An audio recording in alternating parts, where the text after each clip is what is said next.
नमस्कार विद्यार्थी मित्रांनो, आपण इयत्ता 12वी भूगोल या विषयाचा अभ्यास करत आहोत। आत्तापर्यंत आपण लोकसंख्या भाग 1 या प्रकरणाचा विचार केला आहे। या प्रकरणामध्ये आपण जागतिक स्तरावरती लोकसंख्येचं वितरण कसं झालेलं आहे हे बघत असताना आकृती 1.1 मधील विभाजित वर्तुळाचा अभ्यास केला आणि त्यावर आधारित विचारलेल्या प्रश्नांची उत्तरे देऊन जागतिक दृष्टिकोनातून वेगवेगळ्या खंडांमध्ये जमिनीचं प्रमाण किती आहे आणि त्या जमिनीवर असलेल्या लोकसंख्या वितरणाची टक्केवारी नेमकी किती आहे हे बघितलं। म्हणजेच खंडनिहाय लोकसंख्या वितरणाची टक्केवारी आपण बघितली। त्याच अनुषंगाने आपण लोकसंख्येची घनता ती काढण्यासाठीचं सूत्र ह्याचाही मागच्या प्रकरणामध्ये विचार केला। या नंतर आपण जागतिक लोकसंख्या वितरणाचा आकृतिबंध अभ्यासला आणि हा आकृतिबंध अभ्यासत असताना आपल्या असं लक्षात आलं की लोकसंख्येचं खंडनिहाय वितरण आणि घनता या दोन्ही दृष्टीने असमानता दिसते। आणि मग अशी असमानता का आहे, त्यामागची नेमकी प्राकृतिक कारणं कोणती आहेत किंवा म्हणजे एखाद्या प्रदेशामध्ये दाट लोकसंख्या असण्यासाठी कोणते घटक कारणीभूत आहेत आणि विरळ लोकसंख्या असण्यासाठी कोणते घटक कारणीभूत आहेत, या सगळ्या घटकांचा आपण विचार केला। लोकसंख्येच्या वितरणावर परिणाम करणारे भौगोलिक घटक अभ्यासत असताना आपण प्राकृतिक घटकाच्या अंतर्गत भूरूपे, हवामान, पाण्याची उपलब्धता, मृदा यासारख्या घटकांचा विचार केला। तर लोकसंख्या वितरणावरती परिणाम करणाऱ्या मानवी घटकांचा विचार करत असताना आपण शेती, खाणकाम, वाहतूक, नागरीकरण, राजकीय व शासकीय धोरणं यासारख्या घटकांचा विचार केला। हे सगळं अभ्यासत असताना आपण याच प्रकरणामध्ये लोकसंख्या बदलाचे जे महत्त्वाचे असे घटक आहेत त्या घटकांचा विचार केला। त्यामध्ये लोकसंख्या वाढ आपण बघितली, त्याच अनुषंगाने आपण ढोबळ जन्मदर म्हणजे काय, किंबहुना लोकसंख्या वाढ म्हणजे काय, लोकसंख्या वाढीचा दर कसा काढला जातो, ढोबळ जन्मदर कसा काढला जातो, या ढोबळ मृत्यूदर कसा काढला जातो, ह्या सगळ्या घटकांचा अभ्यास आपण केला। लोकसंख्या वाढ बघत असताना लोकसंख्या संक्रमण सिद्धांताचाही आपण विचार केला आणि त्याच्या 5ही टप्प्यांचा अभ्यास आपण केला। या दृष्टिकोनातून तुम्हाला पहा बरे जमते कामध्ये लोकसंख्या संक्रमण सिद्धांताचा आलेख दिलेला आणि आलेखाचं निरीक्षण करून काही प्रश्न विचारलेले होते की ज्याच्या अनुषंगानं प्रत्येक टप्प्याची वैशिष्ट्ये काय आहेत आणि त्यामध्ये नेमका लोकसंख्या संक्रमणात कसा बदल होत जातो, म्हणजे कसं संक्रमण होत जातं, हे सगळं आपण पहिल्या प्रकरणामध्ये अभ्यासलं। आजच्या लेक्चरला आपण लोकसंख्या भाग 2 या प्रकरणाचा विचार करणार आहोत। विद्यार्थी मित्रांनो, पहिल्या प्रकरणामध्ये आपण लोकसंख्येचं वितरण बघितलं आणि वितरणावरती परिणाम करणारे घटक। तर लोकसंख्या भाग 2 मध्ये आपण नेमका काय विचार करणार आहोत, तर लोकसंख्येचा अभ्यास हा मानवी भूगोलाच्या एका शाखेत केला जातो आणि ज्या शाखेमध्ये केला जातो ना त्या शाखेला लोकसंख्या भूगोल असं म्हटलं जातं। लोकसंख्येचं भूपृष्ठावरील वितरण आणि आकृतिबंधाचा अभ्यास लोकसंख्या भूगोलात केला जातो। फक्त वितरणाचाच अभ्यास केला जातो असं नाही, तर लोकसंख्येच्या गुणात्मक रचनेचा देखील अभ्यास या विषयामध्ये होत असतो। कारण लोकसंख्येचा अर्थव्यवस्थेवर होणारा परिणाम आणि प्रदेशाचा विकास हे देखील लोकसंख्येच्या अभ्यासातील मुद्दे आहेत। आणि मग या पाठात आपण मानव एक संसाधन म्हणून अभ्यासणार आहोत आणि मग मानव एक संसाधन म्हणून अभ्यासत असताना मानवाच्या शारीरिक आणि बौद्धिक या दोन्ही वैशिष्ट्यांचा प्रदेशाच्या विकासावर कसा प्रभाव पडतो हे या प्रकरणातून आपल्याला अभ्यासायचे। कारण कोणत्याही प्रदेशाचा विकास हा त्या देशाला लाभलेली फक्त लोकसंख्येच्या आकडेवारीवर अवलंबून नसतो, तर ती लोकसंख्या कशी आहे, म्हणजे त्या लोकसंख्येची शारीरिक गुणवैशिष्ट्ये कशी आहेत आणि बौद्धिक गुणवैशिष्ट्ये कशी आहेत यानुसार त्या देशाच्या विकासाची पातळी ठरत असते, म्हणजे त्या देशाचा विकास होत असतो। आणि म्हणूनच मानवी आर्थिक क्रिया या संदर्भाने या शारीरिक आणि बौद्धिक गुणवैशिष्ट्यांचा विचार आपल्याला करावा लागतो. आणि म्हणून या प्रकरणामध्ये लोकसंख्येची रचना, लिंग गुणोत्तर, साक्षरता दर, शहरी ग्रामीण लोकसंख्या या बाबींचा अभ्यास आपल्याला या प्रकरणामध्ये करणार आहोत. आणि म्हणून सुरुवातीला लोकसंख्येचे घटक अभ्यासत असताना म्हणजे ती लोकसंख्या कशी आहे हे आपल्याला बघायचे, म्हणजेच लोकसंख्येची गुणवैशिष्ट्ये आपल्याला बघायची आहे. आणि मग ही गुणवैशिष्ट्ये बघत असताना पहिला घटक आपण बघणार आहोत तो म्हणजे वयोरचना. पण मग ही वयोरचना बघत असताना त्या वयोरचनेचा जर विचार केला तर वयोरचना हा लोकसंख्येतला सगळ्यात महत्त्वाचा भाग. पण या वयोरचनेचे वेगवेगळे घटक आपल्याला आढळतात. वयोरचनेच्या अनुषंगाने अर्भक, बालक, कुमार, युवक, प्रौढ, वृद्ध असे गट आपल्याला आढळतात.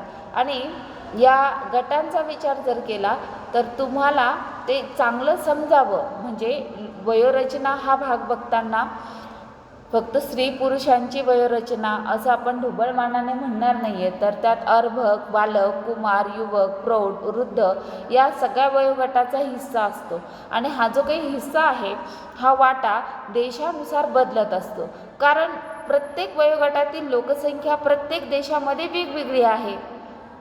आणि मग हेच तुम्हाला समजावं यासाठी लोकसंख्या शास्त्रज्ञांनी लोकसंख्या मनोऱ्यांची रचना केलेली आपल्याला दिसते. स्क्रीनवरती तुम्हाला उदाहरणादाखल म्हणून एक लोकसंख्या मनोरा दाखवलेला आहे. आणि ह्या मनोऱ्याचा अभ्यास जर आपण केला, मुळात आधी लोकसंख्या मनोरा म्हणजे काय ते आपण समजावून घेऊ. आणि मग मनोऱ्यांच्या साह्यानं वेगवेगळ्या देशांमधली वयोरचना कशी आहे ते आपल्याला बघायचं आहे. लोकसंख्येचं वय व लिंगानुसार वितरण दर्शवण्यासाठी या मनोऱ्याचा वापर केला जातो. लिंग म्हणजे स्त्री आणि पुरुष प्रमाण, आणि वय म्हणजे मग अर्भक, बालक, कुमार, युवक, प्रौढ, वृद्ध हा जो काही गट आहे या गटानुसार ते वितरण दाखवलेलं असतं. पण मग हा मनोरा आहे कसा किंवा कसा काम करतो तर ते आपण बघूया. तर तुम्हाला स्क्रीनवरती हा मनोरा दिसतोय. या मनोऱ्यामध्ये य स्तंभ दिसतोय आपल्याला, की हा य स्तंभ म्हणजे उभा अक्ष जो मधोमध दाखवला आहे 0, 5, 10, 15, 20, 25, 30, 35, 40, 45 पासून 100पर्यंत. आणि आडव्या बाजूला म्हणजे तळाला जर बघितलं तर तळाच्या ठिकाणी तुम्हाला अंक दिलेले आहेत, म्हणजेच तिथे लोकसंख्येची त्या वयोगटातील लोकसंख्येची टक्केवारी दाखवलेली आहे. या मनोऱ्यामध्ये आणखी 2 घटक तुम्हाला दिसतात. अ भागामध्ये अ अक्षर लिहिले तिथे वरती पुरुष नाव लिहिले बघा, म्हणजे तुमच्या डाव्या हाताला निळ्या रंगाचे आडवे स्तंभ आहेत. हे सगळे पुरुष लोकसंख्येची टक्केवारी दाखवणारे स्तंभ आहेत. तर उजव्या हाताला जे लाल रंगामधले स्तंभ आहेत ते स्त्रियांची लोकसंख्येची टक्केवारी दाखवणारे स्तंभ आहेत. म्हणजे उजव्या हाताला स्त्रिया दाखवल्यात आणि डाव्या हाताचे स्तंभ आपल्याला पुरुष दाखवत आहेत. इथपर्यंत तुम्हाला समजलं असेल. आता आणखी काय दाखवलं आहे त्यामध्ये, तर सगळ्यात तळाला म्हणजे सगळ्यात खाली 0च्या दिशेनं दोन्ही बाजूला जर बघितला स्त्री आणि पुरुषांचा आडवा स्तंभ, तर हा 0 ते 5 पर्यंतचा तो अर्भकांसाठीचा आहे. मग जसं आपण वरचा 5 वर्ष वयोगटापर्यंतचा, नंतर 10 वर्ष वयोगट, नंतर 15, नंतर 30, 35 असा 100पर्यंत वयोगटापर्यंत दाखवला आहे. आणि मग तळाला बाल म्हणजेच बालके आहेत, तर जसं आपण वर जावं तसं बालक, कुमार, युवक, प्रौढ आणि वृद्धांची लोकसंख्या आपल्याला आढळते. साधारणपणे आपण ह्या वयोगटाचं वर्गीकरण 3 गटांमध्ये करतो. जसं 0 ते 15पर्यंत लोकसंख्या जास्त असते, यांना आपण बालकांचा गट असं म्हणतो. आणि तिथे लोकसंख्या जास्त असते या गटाचं वैशिष्ट्यही सांगून टाकते. हा अवलंबून असणारा गट आहे. बालकांचा गट आरोग्याच्या दृष्टिकोनातून म्हणजे त्यांच्या सगळ्यात ज्या काही गरजा असतील, शैक्षणिक गरजा, आरोग्यविषयक गरजा, ह्या सगळ्या भागवण्यासाठी हा वयोगट प्रौढांवरती अवलंबून असतो. तर दुसरा जो गट आहे 15 ते 59, हा 15 ते 59 जर बघितला तर हा कार्यशील लोकसंख्येचा गट आहे. म्हणजे काम करणाऱ्या लोकांचा गट, म्हणजेच हा मनुष्यबळ उपलब्धता दाखवणारा गट आहे. तर 60पेक्षा जास्त लोकसंख्या असणारा ह्यांना आपण वृद्ध लोकांचा गट म्हणूया.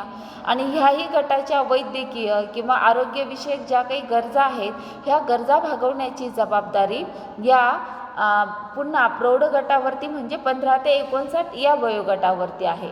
आणि मग ही जी काही लोकसंख्येची या पद्धतीची रचना आहे, खालून वरच्या दिशेनं खाली बालक आणि जसं वर जावं तसं लोकसंख्येचा वयोगट वाढत जाणार आणि शेवटी वृद्धापर्यंत तो जाऊन पोहोचणार. ही जी काही रचना आहे, या रचनेला लोकसंख्येचा मनोरा असं म्हटलं जातं. आणि मग तुम्हाला अभ्यासण्यासाठी या वयोरचनेचे जे काही 3 असे आलेख दिलेले आहेत, त्या आलेखांचं निरीक्षण करायचं आहे आणि तुम्हाला त्यावरती विचारलेल्या प्रश्नांची उत्तरं द्यायला सांगितले. अगदी पुस्तकामध्ये पान नंबर 12वरती तुम्हाला करून पहा या सदराखाली लोकसंख्या मनोरा दिलेला आहे आणि या लोकसंख्या मनोऱ्यावरती आधारित काही प्रश्न विचारलेले आहेत. आपण आधी त्या मनोऱ्यांचं निरीक्षण करूया आणि मग विचारलेल्या प्रश्नांची उत्तरं देऊया. मनोऱ्यांचं जर नीट निरीक्षण केलं तर तुम्हाला 3 मनोरे दिलेले आहेत, अ, आ आणि ई. मगाशी म्हणाले तसं निळ्या रंगामध्ये म्हणजे आडव्या स्तंभात तुम्हाला पुरुष दाखवले, तर लाल रंगामध्ये तुम्हाला स्त्रिया दाखवलेल्या आहेत 3ही आलेखांमध्ये. हे वेगवेगळ्या देशांचे मनोरे आहेत. आणि ह्या आणखी निरीक्षण केलं तर अ मनोऱ्यामध्ये खालचा तळभाग विस्तारलेला आहे. जसं वर जावं तसं त्या स्तंभाची रुंदी कमी झालेली, म्हणजे वृद्धापर्यंत पोहोचेपर्यंत रुंदी कमी झालेली, याचा अर्थ शीर्षाकडे तो निमुळता झालेला. मधला मनोरा जर आपण बघितला तर तळाला कमी विस्तारलेला, पण वर जाताना तो काहीसा विस्तारलेला. पुन्हा मधल्या भागामध्ये तो संकुचित झालेला आणि वर जाताना पुन्हा काहीशा प्रमाणात विस्तारला आहे. आणि जसं वृद्धांकडे जावं तसा तो संकुचित होत गेलेला. तिसरा मनोरा जर आपण बघितला तर तळाकडे संकुचित आहे, मात्र वर जाताना तो हळूहळू विस्तारत गेलेला आपल्याला इथे या पद्धतीनं दिसतोय. आणि तो वरती या पद्धतीनं विस्तारत गेलाय आणि पुन्हा शीर्षाकडे जाताना तो संकुचित झालेला आपल्याला दिसतोय. थोडक्यात काय तर या सगळ्या स्तंभांचा विचार जर आपण मनोऱ्यांचा विचार जर आपण केला तर पहिल्या मनोऱ्यामध्ये तळभाग विस्तारलेला, वरती संकुचित झालेला. दुसऱ्यामध्ये तळभाग संकुचित, नंतर थोडा विस्तारला, पुन्हा संकुचित झाला, पुन्हा विस्तारला आणि पुन्हा शीर्षाकडे तो निमुळता होत गेला. आणि तिसऱ्यामध्ये संकुचित आहे, वर विस्तारत गेला, पुन्हा संकुचित होत गेला. या पद्धतीनं या मनोऱ्यांची रचना दिसते. मग ह्याच्यावरती तुम्हाला काय प्रश्न विचारलेले आहेत तर यावरती आधारित पहिला प्रश्न विचारला आहे की कोणत्या मनोऱ्यात बालकांची संख्या सर्वात कमी आहे. आणि आपण जर नीट निरीक्षण केलं तर खालचा तळभागाला असलेले अंक बघा.